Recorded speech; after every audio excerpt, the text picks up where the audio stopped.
Bonjour Gisèle. Bonjour Jean-Georges. Comment allez-vous aujourd'hui? En état de gourmande. En état gourmand. Voilà, je suis gourmande. Bon. Alors, qu'est-ce que vous nous mijotez là? J'espère vous faire une tourte au poulet. Une tourte au poulet. Voilà. Pourquoi vous espérez? Vous nous faites une tourte au poulet, c'est tout. Alors, n'allez pas trop vite en besogne. Gisèle. Donc là, je vois une espèce d'eau saumâtre. Mais non Jean-Georges, c'est du bouillon de poule. Vous reconnaissez pas? Mais non, Jean-Georges. C'est du bouillon de poule. Voilà Jean-Georges. C'est du bouillon de poule, Gisèle. Et vous mettez dedans Des simples escalopes de poulet des simples escalopes de poulet que je vais faire chauffer doucement. que vous allez faire chauffer doucement, comme vous allez parler doucement. Combien faudra-t-il que je vous le répète deux fois? Pour 30 à 40 minutes. Donc vous allez faire chauffer doucement 6 escalopes de poulet 30 à 40 minutes sur feu doux, 4 sur 9 dans du bouillon. Donc c'est parti pour 30 à 40 minutes. Gisèle, le poulet est cuit. Alors Gisèle, pour cette tourte au poulet que vous allez nous confectionner, vous sortez donc les escalopes de poulet que nous avons fait cuire au bouillon. Et je vais les hacher parce que je vais pas... Gisèle va les hacher parce qu'elle ne veut pas Ça sera quand même trop fin. que ce soit trop fin. Donc vous allez hacher pas trop fin. C'est-à-dire avec le hachoir, j'arrive pas à hacher trop fin. Tandis qu'avec D'accord. la broum-broum, Avec la broum broum. Vous avez une broum broum, Gisèle? Expliquez-nous ce qu'est une broum broum. comment on appelle ça? Un blender. Un blender. Voilà. Donc vous hachez le poulet pas trop fin. Et ensuite vous allez ajouter avec des Tomates séchées, des carottes crues, séchées, râpées. des carottes crues râpées. Je rajouterai des oignons hachés. Voilà, nous verrons tout cela dans son temps. Alors là, vous avez ajouté les tomates. Les tomates séchées, vous avez tout à fait raison de préciser. Mais je remarque que c'est quand même haché assez fin. Mais c'est gros, justement. C'est gros pour Gisèle, mais moi je trouve assez fin. Voilà. Je trouve trop fin. Pardon Non, genre, vous trouvez trop fin? Ah non, je constate juste que l'idée que vous avez de la grossièreté n'est pas la même que la mienne, Gisèle. Et voilà ce qui reste des 6 escalopes de poulet et des tomates séchées après le passage de Gisèle. Elle a gardé l'équivalent de 30 décilitres de 3 décilitres de bouillon pour mouiller le poulet plus tard. Alors Gisèle, pour cette tourte au poulet, nous allons continuer. Alors vous avez sorti de l'ail, des carottes et 2 oignons. Et du persil. Et du persil.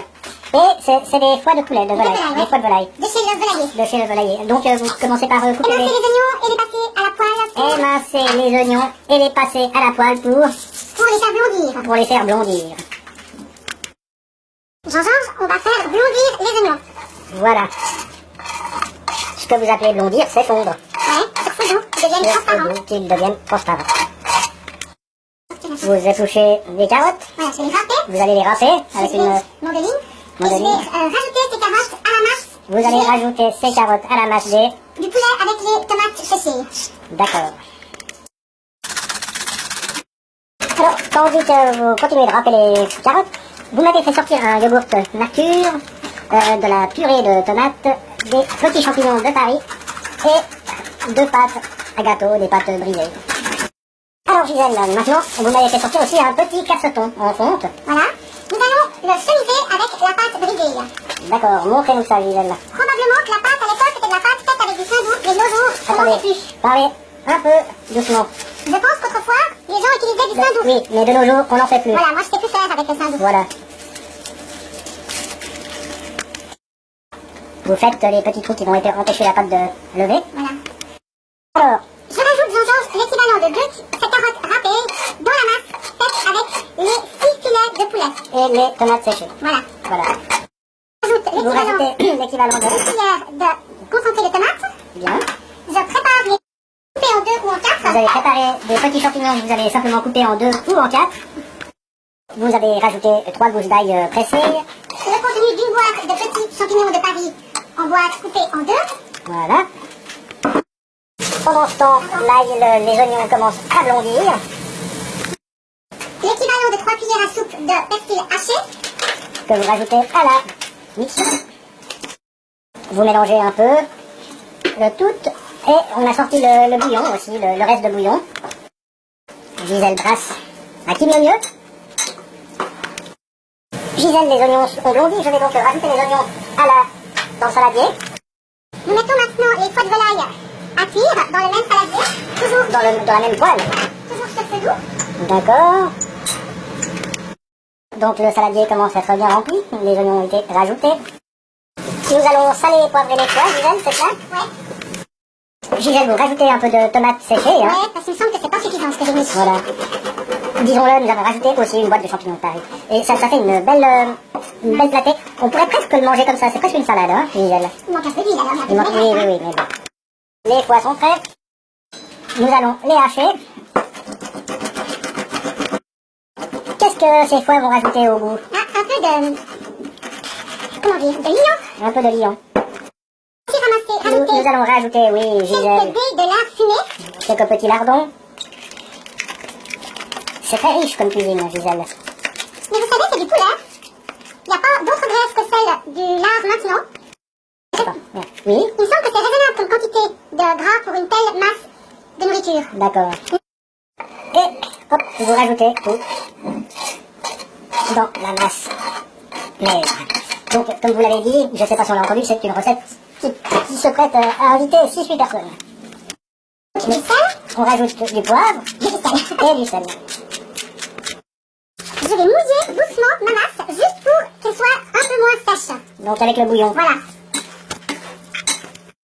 Donc vous avez rajouté moins d'un décile de bouillon, c'est Voilà, cela. voilà. On aurait pu mettre un peu de vin blanc aussi à la place. On aurait pu mettre un peu de vin blanc à la place. Maintenant nous allons charger la pâte. Alors là on commence à charger la pâte du dessous, hein. Ouais. N'est-ce pas, Gisèle? Nous tenons les parties pour pas que ça s'écroule. Alors Gisèle, voilà, notre tarte est prête, est farcie. Nous avons une telle quantité de poulet que nous avons décidé d'en mettre que la moitié finalement. Nous allons congeler le reste pour une prochaine. Et maintenant nous allons mettre la seconde pâte pour fermer la tourte. C'est cela, Gisèle? Mais elle est visiblement trop grande. Donc on va diminuer avec un couteau pour avoir un peu ce qu'il nous faut, mais pas trop. Voilà. Vous avez placé la pâte au milieu, vous la dépliez. Et maintenant, il va falloir prendre les bords de pâte et les souder. Il faut souder les deux pâtes, celle du dessus avec celle du dessus. Gisèle, il faut le dire, c'est une recette qui vous est venue, dont l'envie vous est venue, car votre mémé la faisait. Voilà, ma mémé faisait une recette. Parlez pas trop vite, Gisèle. Oui. Combien de fois faudra-t-il que je vous le répète? Vous savez, Jean-Jean, c'est comme ça que je suis. Ma mémé faisait une recette. Votre mémé faisait une recette comme ça, c'est-à-dire? C'était une tourte au poulet dans le casseton comme vous C'était une tourte au poulet dans le casseton comme vous venez de faire, avec des champignons de Paris, avec probablement en des boîte. petits champignons de Paris probablement en boîte. Mais personne ne sait plus me dire ce qu'il y avait d'autre. Voilà, donc c'est une sorte d'expérience archéologique. Exactement, je réessaye. On réessaye. Gisèle, regardez, je vous ai fait un petit poulet pour décorer avec 3 feuilles au-dessus. C'est joli. Très, Jean-Jean, très. On va maintenant mettre de l'œuf, du jaune d'œuf pour que la pâte dore. Exactement. Vous m'avez parlé tout à l'heure de faire une cheminée. Voilà. Est-ce que vous l'avez faite, Gisèle? Encore, on va la faire tout de suite, Jean-Jean. C'est utile pour que la pâte ne gonfle pas et n'éclate pas, c'est cela? Exactement, pour que la vapeur puisse s'échapper. Parfait. Là, vous faites la cheminée avec un bouchon de bouteille. Ouais, il faut bien trouver quelque chose. Ne cassez pas mon œuvre d'art, Gisèle. Non, je vais la respecter, Jean-Jean. Voilà, ça devrait suffire. Et voilà, la cheminée est prête. Maintenant, je passe le jaune d'œuf.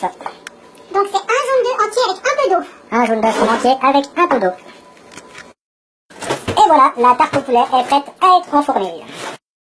Et voilà, nous avons mis le four sur 180 degrés en chaleur tournante et je vais mettre la tourte dans le four pour 1h30. C'est parti. Ouf. Gisèle, il nous reste encore 28 minutes de cuisson pour la tarte que j'avais mis au départ à 180 degrés, mais comme ça peine un peu pour les dernières 30 minutes, j'ai monté le feu à 200. Alors Gisèle, c'est l'instant de vérité, nous sortons la tourte. Et voilà le résultat. Nous allons maintenant tenter de sortir la tourte et de la présenter sur un plat. Je me permets de la filmer un petit peu avant. Nous voyons la cheminée qui a bien rempli son office. Là, vous avez vu ma petite poule comme elle est jolie, Gisèle? Oui, elle est magnifique, Jean-Jean. Avec les 3 petites feuilles de laurier qui symbolisent l'abondance, voilà. C'est une tourte qu'on vous recommande pour Pâques. C'est une tourte qu'on vous recommande pour Pâques. Ah, Gisèle, c'est extraordinaire. Nous avons réussi à sortir la tourte sans la casser pour la mettre dans un petit plat pour la présentation. C'est magnifique. Et en plus, vous teniez à me montrer la casserole dans laquelle nous avons fait cuire la tourte, que nous avons protégée d'un papier sulfurisé. Et vous êtes heureuse car vous n'aurez pas trop de vaisselle à faire. Merci, Jean-Jean. Vous êtes une femme parfaite, Gisèle. Alors, Gisèle, nous allons servir ça avec une petite salade de mesclun. Donc c'est le moment de couper la tourte. Et de la goûter, Oui. Jean-Georges. Adieu, jolie poule, que j'ai façonnée de mes mains. Avec amour. Voilà. Eh bien voilà, Gisèle, nous allons goûter cette tourte que vous avez fait. On pourrait dire que c'est un peu la tourte Mémé et tu l'as. Oui, c'est juste. C'est Le juste. souvenir de ce que ma mémé me faisait. Ça a l'air très C'est bon, même en pas- tout cas. C'est même pas recette, mais c'est recette sur le souvenir de ce qu'elle me faisait. Eh bien Gisèle, Bon appétit. d'abord, à la vôtre Gisèle. Santé. Santé et bon appétit les amis.